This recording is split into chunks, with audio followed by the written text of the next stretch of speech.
Die Here groet jou genade, barmhartigheid en vrede word ryklik geskenk van God ons Vader en ons Here Jesus Christus deur die kragtige werking van die Heilige Gees.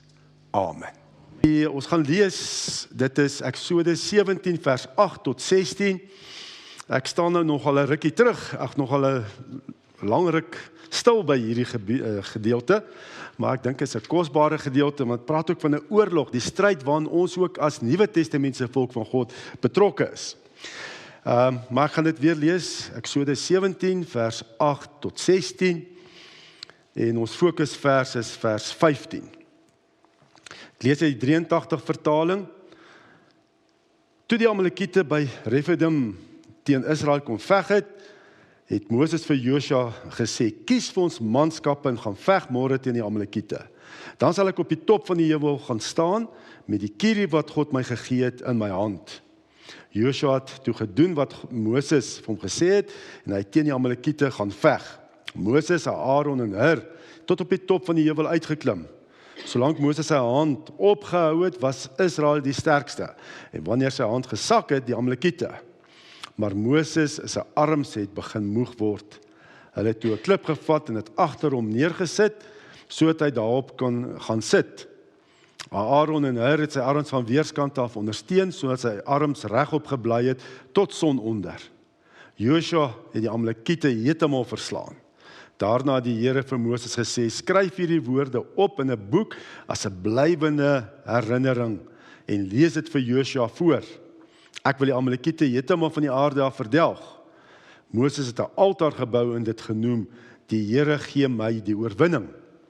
Verder het Moses gesê, dit is die gedenkteken vir die oorwinning wat die Here gee. Die Here voer oorlog teen Amalek van geslag tot geslag. Vers 15, 53 vertaling is meer 'n letterlike vertaling van wat daar staan in die Hebreëus, en dit is die Here is my banier. Moses het 'n altaar gebou en dit genoem, die Here is my banier. Banier van oorwinning natuurlik. Die Here is my banier. Ja, ons Nuwe Testamentse volk staan dit baie duidelik, ons is in 'n geestelike stryd. Ons stryd is nie teen vlees en bloed nie, Efesiërs 6, maar teen Satan sy bose magte. En dan lees ons ook verder in Efesiërs 6 dat die Here vir ons ook wapenrusting gee vir hierdie stryd, waarin ek en jy voortdurend betrokke is teen Satan en sy bose magte. En in hierdie gedeelte sien ons ook hoe die Ou Testamentse volk ook in 'n stryd was, en dit was nie net 'n fisiese stryd nie, maar ook 'n geestelike stryd. Want Satan gebruik hier vir Amalek, die Amalekiete, in sy mag, gebruik hy om die verbondsvolk van God aan te val. Probeer hy God se verbondsbeloftes onklaar te maak vir God se volk. En ons weet ook wat hier gebeur is, hulle het natuurlik geweet, hulle was die nageslag van Esau. En hulle het geweet dat God gesê het, Jakob en sy nageslag gaan die beloofde land Kanaan ontvang. En hulle is net soos hulle voorvader Esau, wat geen agting gehad het vir God se beloftes, en die dinge van die koninkryk sommer geminag het, en sommer sy eerste geboortereg verkoop het vir 'n pot lensiesop. Hulle tree dieselfde op hierson, Hulle probeer God se verbondsbeloftes te staan. Geen ontzag vir God en sy beloftes nie. En ja, soos wat Moses ook later sê vir die volk, voordat Josua die beloofde land gaan inlei, herinner hy die volk en sê, jy moet onthou wat Amalek jou aangedoen het, toe jy uit Egipte getrek het. Hy het jou van agteraf aangeval, toe jy moeg en uitgeput was, en hy het almal wat nie kon byhou nie, om die lewe gebring, sonder om hom aan God te steur. En dan lees ons ook later, dat Samuel, die Here stuur vir Samuel, om vir Saul te sê, om die koning, die Amalekiete totaal en al te verdelg. In 1 Samuel 15 vers 2 en 3, van die Here voer oorlog teen Amalek. So die Here die Almagtige sê, dis nou 'n klompie jare na die tyd, nadat die eerste koning Saul gekroon is daar as die koning van Israel in die land Kanaan. Hy sê, so die Here die Almagtige sê, ek het nie vergeet wat Amalek Israel aangedoen het, hoe hy Israel teengestaan het, toe hy uit Egipte getrek het. Gaan verslaan nou vir Amalek. Jy moet alles wat hy het om die lewe bring. Jy moet jou oor hom nie ontferm nie. Jy moet man en vrou doodmaak, kind en suigling, bees en skaap, kameel en donkie. So hier was 'n groot stryd aan die gang gewees. Dit is nie sommer net 'n volk wat Israel teestaan nie. Hulle het minagting gehad vir God en sy beloftes. En dan, wat doen Saul? Hy spaar vir koning Agag. Hy spaar koning Agag daar, nee. Hy het mos die koning gespaar en die beste van die vee en so, nee. Hoe wil hy dit doen? Dit is hoekom dit so ernstig was dat die Here het so toe eintlik vir Saul verwerp het. Want hy spaar, jy kan amper sê die anti-kris van daai tyd, koning Agag, hy spaar hom. En dan dink jy, hoekom het die Here so erg gereageer toe Saul dit nou gedoen het? Hy het nou gesê, hy wil ons offers bring aan die Here, want dit is sommer net nonsens gewees. Nee? En dan lees ons later in Ester. Nee, Ester, julle weet Ester, koning Ester, wat toe Haman, nee, wou mos die Jode uitwis. Nee, hy wou die Jode uitwis later in Ester se tyd. Wou die Jode uitwis en dan staan daar Haman was 'n Agagiet. Hy was 'n nakomeling van koning Agag. En verstaan jy hoe hier was 'n groot geestelike stryd aan die gang. Haman, 'n Agagiet, nageslag van Agag, wou die Jode in ballingskap heeltemal uitwis. Dit is die hele stryd wat daar aan die gang was. En dan, so daar was geen onskuldige aanval van Israel hier gewees deur Amalekiete nie.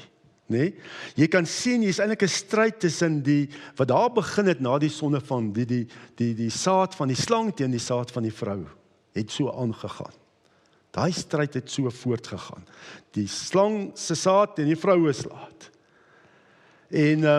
En dan sien ons ook, wat gebeur hier in die gedeelte wat ons nou gelees het, ons fokusgedeelte, nee, die Here is ons banier van oorwinning. Die Here is ons banier van oorwinning. In hierdie geestelike stryd wat ons het teen Satan en sy bose magte, is slegs die Here die banier van ons oorwinning. Ons weet dit, Israel het geweet, hulle was maar 'n slawevolk wat bonatuurlik uit Egipte verlos is, nee. Hulle het nie geweet om te veg nie. Hulle het nie een swaard gelig teen die Egiptenare nie, nee. God hulle bonatuurlik verlos uit Egipte met die 10 plaae en dan ook hulle trek deur die Rietsee, nee, en hoe Farao en sy soldate, hoe hulle gesterf het, nee, toe die water hulle laat verdrink het, nee. So Israel het nie, hulle was nie soldate gewees nie. Hulle was maar 'n slawevolk. En hier veg hulle teen 'n nomade volk wat gewoond was om ander volke te beroof en te vermoor. Nee, ek dink laat dink maar amper aan hierdie Taureks, nee, is dit reg daai ouens wat so in die woestyn. Nee, het julle ook daar 'n park iewers ter in die woestyn, Christian, wat Taureks is nie. Hy ouens is harde ouens, nee. Hulle het geweet hoe om te veg. En jy moet hierdie ou slawevolk teen hierdie ouens gaan veg, hierdie nomade volk wat moord en verslaan, maar dan weet ons die hele geskiedenis wat ons nou al 2 sondae by stil gestaan het, nee, terwyl Moses sy hande opgelig het in intersessie, nee, want dit was die gebedshouding in die Ou Testament, nee, terwyl hy sy hande oplig, want dan Psalm 141 vers 2 staan, mag my gebed voor U wees soos 'n wierookoffer, die uitstrek van my hande soos graanoffer in die aand. Terwyl Moses gebid het Israel gewen. Sy gehandel laat sak het, is Amalek die sterkste.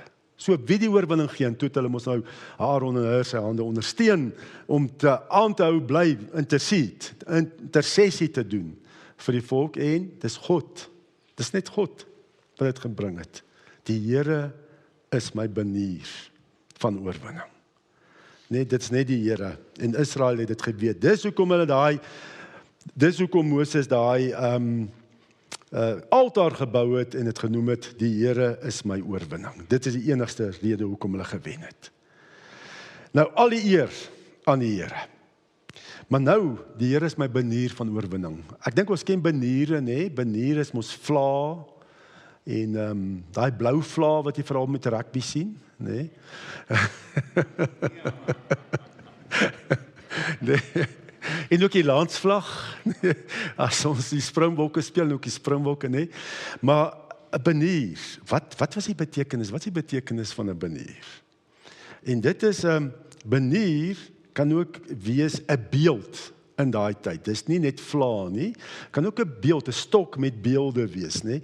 Ek dink as jy dink na daai Romeinse soldate het mos sulke stokke gehad met sulke verskillende beelde, nê, om te sê dis 'n banier. So dit is ook 'n banier, 'n stok met beelde. Maar 'n banier word mos nie lig, dis bo, dis hoog. Dit word vertoon. En as ons nou dink, dit kan ook 'n beeld op 'n paal wees.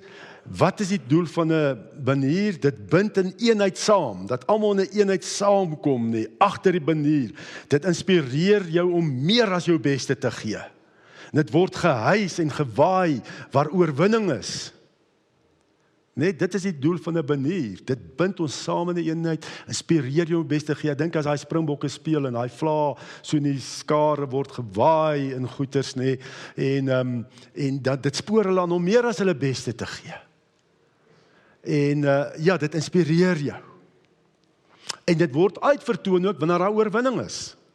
Ons weet as die Nieu-Seeland of wie ook al Australianers 'n 3 druk, dan daai Springbok vla en die landsvla maar laag. Jy sien hulle nie. Dan sien jy weer die ander ouens se vla. Nee, dis hoe dit werk. En ook in die Bybelse tyd, as 'n stad ingeneem is, nê, dan is dit van die oorwinnende volk wat die stad inneem, hys hulle vla. Hulle kentekens word gehys en sê ons het gewen. Dis 'n teken van oorwinning. 'n banier, teken van 'n oorwinning. En ja, so dit is nog vandag eintlik maar dieselfde. Dit werk nog dieselfde. So wat God bind sy volk saam tot 'n eenheid. En hy is in hulle midde. So hy is hulle banier. Hy bind sy volk saam tot eenheid en hy veg vir sy volk. En sy teenwoordigheid in sy volk, nê, inspireer die soldate om meer as hulle beste te gee. Want God is met ons. En dit is wat vir Dawid ook, toe hy teen Goliat geveg het, nê. God was sy banier. Hy het gesê die Here is by my. Hier is niks, onbesnede Filistyn, nê. En hy het oorwin. God is by my teenwoordig. Dit inspireer my aan en sê, ons is meer as oorwinnaars. Nee. God is my banier. En dan sien ons ook, jy gee meer as jou beste, en dis wat natuurlik Joshua en die soldate ook gebeur het. En ons lees dan ook, dat Jesaja profeteer later, en hy profeteer oor die Messias wat gaan kom, en hy sê, in die dag sal die nasies vra na die wortel van Isaai, wat daar staan as 'n banier van die volke, en sy rusplek sal heerlik wees, en hy sal 'n banier ophef vir die nasies, en bymekaar laat kom die seuns van Israel, wat verdryf is. So hy praat oor die Messias, en hy praat ook dat die Messias die banier gaan wees, en gaan al die volke bymekaar kom, nê, as 'n eenheid saam smee, as die Nuwe Testamentse volk van God, verbondsvolk, nê, en ja, en hulle gaan geïnspireer word deur die Messias. En die verbondsvolk uit alle nasies, hy saambind. En dan lees ons ook, die Messias, Jesus, was die banier gewees, nê? Hy was soos 'n beeld wat opgehys is in die hoogte op Golgotha. Johannes 3 vers 14 en 15. Moses het die slang in die woestyn hoog op 'n paal gesit, wat wys na die genesing van die Messias nie. So moet die seun van die mens verhoog word, sodat elkeen wat aan hom glo, die ewige lewe kan hê. So Jesus is daar op die kruis, dit was sy banier van oorwinning, want ons weet wat daar gebeur het aan die kruis. Hy's hoog opgehef en hy bind ons saam, nê, as ons banier van Nuwe Testamentse volk van God. Nee, die nuwe verbonds wat hy met ons oprig deur die bloed van sy seun. Hy is ons banier. Ja, Jesus se kruis is ons as Nuwe Testamentse volk van God se banier van oorwinning oor Satan, die sonde en die dood. Die kruis bind ons as 'n eenheid saam, oor taal, kultuur, landsgrense saam. Nee, nou wat my so wonderlik is ook nou, wat ons ook so bedien ook nou daar, saam met by Good News Community Church en so, nee, en daai kerk bestaan ook van mense van uit Afrika uit. Nee, dis hier uit Malawi, Zimbabwe, Mosambik, oral, nee. Die evangelie tel vir ons almal, en is soos 'n banier van oorwinning. Oortaal en kon jy ervaar daai eenheid, en jy word geïnspireer en sê, maar dit is die oplossing vir ons land. Is net Jesus Christus. Om mense oor taal en kultuurgrense saam te smee en te sê, het gaan oor die Here. Het gaan nie oor my nie. Want wat is die probleem wat ons nou sien in ons land? Ek is God. Het gaan alles net selfsugtigheid. Daai 3 eenheid nê, van hoogmoed. Me, myself en I. Dis waaroor dit gaan, net dit wat nou so uitkom. Hoe elkeen net vir homself en hoe hulle geld spandeer, as jy jouself God is, die geld spandeer aan voertuie, die duurste voertuie in, wat se goed alles. Dit is belaglik. Maar ken nie vir Jesus as die banier van oorwinning nie. Dis die probleem van ons land. Ja, die kruis bind ons as 'n eenheid saam en dit inspireer ons, want die Heilige Gees is in ons midde. Die Heilige Gees hier by ons teenwoordig. Nee, en ons weet, die beslissende veldslag is gelewer. Nee, die stryd is gewen. Jesus het daar aan die kruis, toe hy daar gesterf het vir die sondes, nee, betaal het vir die sondes, nee.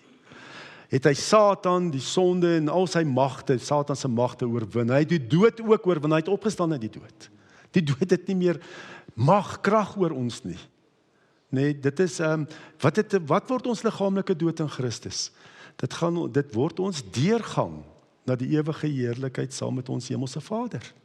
Dis wat ons liggaamlike dood beteken. Dis wat ons Paulus sê, dink is in Filippense, nee, 2, waar hy sê, om te lewe is my Christus en sterwe wins. Ek weet nie of ek moet aangaan, ek wil aangaan met lewe en ek kan goeie werk doen hier onder die kinders van die Here, nee, onder die gelowiges. Maar om te gaan is my eintlik die allerbeste. Nee, dit is wat Christus se dood beteken. Dit maak ons liggaamlike sterwe eintlik net deur die afsterf van die sonde en al die negatiewe goed op aarde om die ewige heerlikheid sonder die sonde te ontvang in die hemel. Die beslissende oorwinning is behaal. Romeine 8 vers 37. Maar in al hierdie dinge is ons meer as oorwinnaars deur hom wat vir ons liefhet. Maar nou, baie keer voel ons nie soos oorwinnaars nie in die wêreld. En ons sien maar min oorwinning. As ek hier kyk in ons omgewing, hier is baie kerke, nee. As jy net hierso ry deur Newlands, nee, daar is een kerk na die ander. Hier is baie kerke, maar hoe lyk ons omgewing? Lyk dit of daar oorwinning is? Nee, dinge gaan agteruit. Mens hoor maar van prostitusie, hoor van dwelmmisbruik, al hierdie dinge, misdaad. Ek meen, dis nie ver van ons wat tieners doodgeskiet word, sommer net, jy weet, in fight, sulke goeters. En ek weet ook daar, in Westbury en daai plek, daar is ook baie kerke. Hoekom sien ons nie die oorwinning nie? Wat is die probleem? Jesus is ons banier van oorwinning. Die sleutel is, ons moet lewe van binne na buite, want jy wil moed verloor, nie, as jy die goeie sien, maar ons moet lewe van binne na buite, nie van buite na binne nie. Jy moet lewe vanuit jou wedergebore gees, wie hy is in Christus en wat vir jou waar is in Christus, jou identiteit in Christus en alles wat jy ontvang in hom, jy moet vanuit dit lewe om jou omgewing te verander, om jou omstandighede te verander. Maar ons as Christen word baie keer so oorweldig deur wat buite gebeur, dat dit my gees, my emosies begin verander. En ek sê, ja, is nie hoop nie. Nee, ons moet leef van binne na buite. Van my wedergebore gees moet my omstandighede verander daar waar ek gaan. Ek kan ook natuurlik nou nie, ek meen dit wat die Here vir my gee. Lewe van binne na buite. Begin raak sien, wat is die waarheid vir jou in Christus? En dis wat Paulus bid ook, nee, vir die gemeente in Efese. Hy sê, Efese 1 vers 18 tot 20 en 22, ek bid dat hy julle geestesoë so verhelder, dat julle kan weet watter hoop sy roeping inhou, en watter rykdom daar is in die heerlike erfenis wat hy vir gelowiges bestem het, en hoe geweldig groot sy krag is wat hy uitoefen in ons wat glo. Dis dieselfde kragtige werking van sy mag wat hy uitgeoefen het, toe hy Christus uit die dood opgewek en hom in die hemel aan sy regterhand laat sit het. Ja, aan hom het God alles onderwerp, hom bo alles verhef en hom aangestel as hoof van die kerk. Moenie dat Satan jou oë kom verblind met alles wat aangaan nie.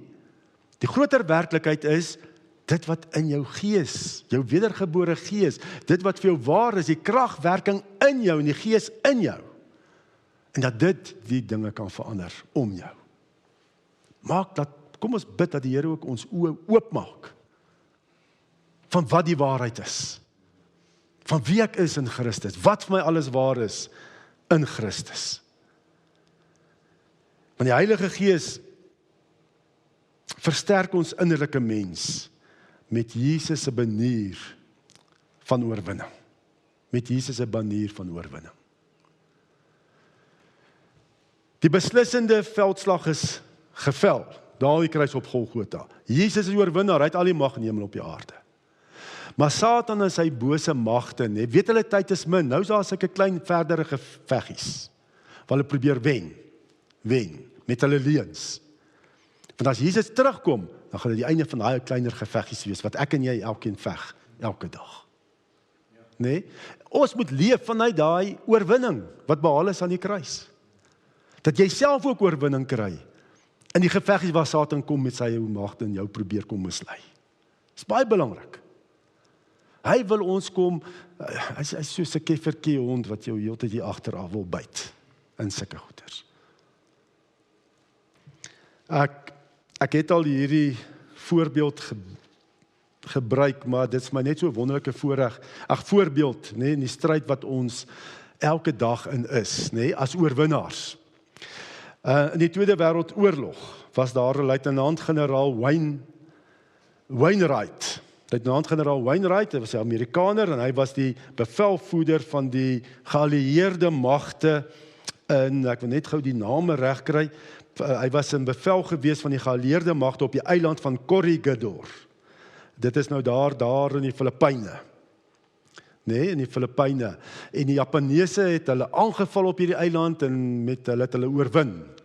En generaal Wainwright, hy is oorwin op 6 Mei 1942 is hierdie eiland, hierdie ouens op die eiland Corregidor het die Japaneese oorwin en generaal Wainwright en die ouens wat nog geleef het van die geallieerde magte weggevoer as kruisgevangenes diep in China in.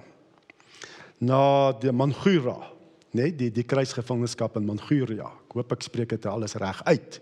Maar het was diep in China, een kant. Daar kom nie eintlik ander mense daar nie. En in hierdie 3 jaar, totdat die geallieerde magte die Tweede Wêreldoorlog oorwin het oor Duitsland en die Japaneese, na 3 jaar is generaal Wainwright en al sy mense maar erg mishandel, Hulle is maar ondervoeding en hulle is maar wreedaardig behandel en geslaan en so. Maar hy het sy menswaardigheid behou. En wat so snaaks was, nadat die Duitsers en Japaneese oorgegee het aan die geallieerde magte in Wêreldoorlog 2 gewen is deur die geallieerde magte, is hierdie ouens daar in Manchuria, daai kruisgevangenskap, die Japaneese bevelvoerder van die kruisgevangenskap het nog steeds die ouens daar gevange gehou. Want die kruisgevangenes nie gehoor dat die geallieerde magte gewen het nie. So hulle is nog steeds as gevangenes gehanteer. Alhoewel hulle Japan en die Duitsers oorgegee het. En eers 'n lang ruk daarna, toe land daar 'n geallieerde vliegtuig naby hierdie kruisgevangenskap langsaan op 'n oop veld. En een van die lugmanne sê toe deur die draad vir generaal Wainwright, hoor hierso, die Japanners het die Japaneese het oorgegee, Duitsers het oorgegee, ons het gewen. En toe hy dit hoor, hierdie generaal, kom hy op aandag, trek sy uniform reg, wat maar verslete is, kom hy, doen nou omkeer, en hy masseer, daarna die Japaneese bevelvoerder, masseer sy kantoor binne, en sê, my opperbevelvoerder het jou opperbevelvoerder oorwin, ek vat nou oor as bevel in hierdie kamp. Die Japaneese bevelvoerder het toe sy swaard afgehaal en voor Wainwright neergesit.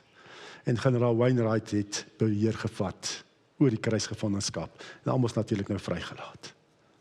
En dis dieselfde eintlik met ons ook. Dit is wat dieselfde ook. Ons moet ook besef, wat is die waarheid vir my in Christus? Ek is 'n oorwinnaar. Jesus het al die mag. Leef dit. Jy deel in Jesus se autoriteit. Jy deel om Satan en die sonde in jou lewe te oorwin, want jy het Jesus is in jou deur sy gees. En jy deel in sy autoriteit. Nee, rig Jesus as banier van oorwinning in jou lewe op. Hoe doen 'n mens dit? Nee, ken jou identiteit in Christus. Ken dit. Lees die woord. Leef vanuit die waarheid wat God sê wie jy is, nee, en dit is hoekom ons ook hierdie baniere het. Wat is my waar in Christus? Ek is vergewe, ek is nie, daar's geen veroordeling vir die, ek is kind van God. Dit is sulke baniere, Adonai, die opperheerser. Nee, ons rig die baniere op. Satan wil vir jou sê, kyk net wat gaan hier aan in die wêreld en goeters. Nee, ons sê, wat God sê in sy woord, dit is die waarheid. Want Jesus is my banier van oorwinning. Dis die waarheid vir my, in my lewe. En weet jy, as jy dit oprig, nee, gaan jy so sout en lig wees, daar waar jy gaan beweeg. En jy gaan 'n positiewe effek hê in jou omgewing. Ek onthou so 'n hele paar jaar terug, seker meer as 10, 12, maar 'n hele paar jaar terug, het ek ook hierdie boodskap gebring van Jesus my banier van oorwinning.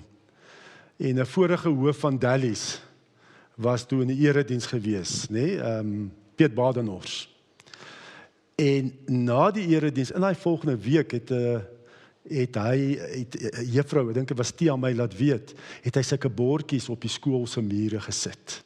Van wat waar is, jy's 'n kosbare kind van die Here. Hy het oral waar jy so in die gange loop, nee, ek weet nie of dit nog steeds daar is nie. Ons was nou 'n bietjie lang. Toe was hy bordjies nog steeds, hy het dit opgerig. Net daai baniere van oorwinning, wat waar is, wat hy spreek oor sy skool, wat God se woord sê, en wie die kinders is. Nee, en ek moet vir julle sê, in Piet se tyd, by Dallies, was 'n geseënde tyd. Finansiëel was hulle geseën, dit is nie prosperity, ek het net gestaan op waar is nie. Maar finansiëel het dit goed gegaan in daai skool nie, en dissipline gewys, geseënd, en ons het 'n goeie band met daai skool gehad. Nee, Gerard en Susan en Celeste hulle met Wix en so nee, het daar ure, weet het groot sleuteltye gehad wat ons daar kon bedien. Dit was so anders. En dit staan op wat waar is in Christus. So 2 weke terug stuur my broer wat boer in die Vrystaat buiteryds, sê vir my, hy het hierdie borde opgerig. Langs, weet op sy grond, waar die provinsiale grondpad verby sy grond gaan, het hy sulke borde opgerig, baniere van oorwinning, wat sê, maar ek in my huis, die grondpad is nou daar aan die regterkant, nie die provinsiale grondpad. Ek in my huis, ons sal die Here dien. Nee, wat hy daar verklaar. En die agterkant sê, die dwaas ding, daar is geen God nie. Psalm 141 vers 1. Nee, baniere van oorwinning. En ek moet ook sê, hy is geseënd, die boerdery. Ander boere het al na hom toe gekom gesê, hoor hierso, wat is jou geheim? Watter kunsmis gebruik jy? Hoeveel en hoe plant jy en goeters? Hy sê, ek dra my grond net aan die Here op. Dis al. Nee man, ja, ons doen dit almal, ons almal bid vir ons grond, maar wat presies? So. Nee, ek het my hoekpale gaan salf, om die Here te gee. Ja, maar. Nee, kom, so maak jy invloed, mense om jou. So, as jy af is, nee, as jy Monday blues het, môreoggend, nee, na dat so wonderlike naweek en was pret gehad het, wat moet jy doen? Eerstens die woord van die Here. Vestig dit in jou gedagtes. Leef van binne af na buite, vanuit jou wedergebore gees. Staan op wat God sê vir jou waar is in Christus. Nee, rig hy baniere. Jesus het banier van oorwinning. Wie ek is, rig het op in jou lewe. En dan 'n tweede ding is, nee, lofprysing. Want dit is wat jy het ook doen. Nehemia 8 vers 11 sê ook, moenie bedroef wees nie as julle die Here met blydskap dien, sal hy julle beskerm. met lofprysing, nee? So in plaas van om daar RSG of 702 of Radio 5 of wat ook al op jou radio, nee, en jy sien almal is so vies, nee, want dit is nou maandag, nee, en almal om jou is maar, nee, sit lofprysing musiek op. Loof en prys die Here. En jy rig dan so ook, nee, daai banier van oorwinning op. Ek dink dis nogal Gert, jy en Lana, nee, toe julle daar gerol het jy vertel, en toe speel watter lied so hard. You are good Father. You are good Father. En dat mense self daar kom en sê, ja, hoor net daar. Nee. Ekskuus, jy moet nie dink, hier's nie resepies nie. Dis nie resep, gaan oor 'n verhouding met die Here. Want jy kan seker goeders doen en dink, nou moet die Here jou beskerm, en goeders, jy doen dit dan met verkeerde rede. Jy's aan eintlik God nie, wil God gebruik om jou te seën en te beskerm. Nee, moet dit nie omdraai nie. Doen dit uit jou verhouding met die Here, omdat jy hom eerste stel, en om aan hom al die eer te gee, vir jou lewe en wat hy jou gee. Nee, en dan, ja, rig het op. Kom ons leef vanuit die oorwinning. Dan gaan hierdie nagevolge geveggies, gaan ons oorwin. Wat Satan kom, om ons te kom aanval, ons mismoedig te maak. En nu ook hier by Bergbron, nee, wil ons die banier van oorwinning oprig, 'n lewe van oorwinning. 'n Kort samevatting van ons visie wat die Here vir ons gegee het, is 'n lewe van oorwinning. Ons wil die baniere oprig en sê, God oorwin. Maak nie saak hoeveel ons is of so nie, nee, maar God kan dit doen. Maar God kan. Ja, ons kan dalk nie, maar God kan. God kan die Kersfees in Claremont. God Kerssanddiens. God kan. Hoor ons. Kursus, naweek kursusse, seminare, God kan, dis nie ons nie. Erediens is, God kan. Hy kom eerste. Kom ons bid saam. Vader, ons kom en sê dankie. Dankie Here dat ons in u autoriteit, Here Jesus, deel wat al die mag in die hemel op die aarde het, want u het Satan en al sy magte en die sonde oorwin aan die kruis, ook die dood oorwin toe jy opgestaan het uit die dood. Ons deel in u oorwinning. Gee ook, Here, dat ons ook vanuit die waarheid in Christus sal lewe ook elke dag. Daar waar Satan kom ons aan te val, hy weet sy tyd is min. Want as Jesus weer terugkom, is dit verby, klaar met hom en sy magte. Maar waar ons aanval en wil mismoedig maak, dan sê ons nee, die Here is ons banier van oorwinning.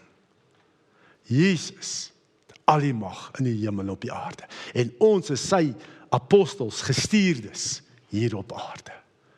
Prys u in Jesus se kosbare naam. Amen.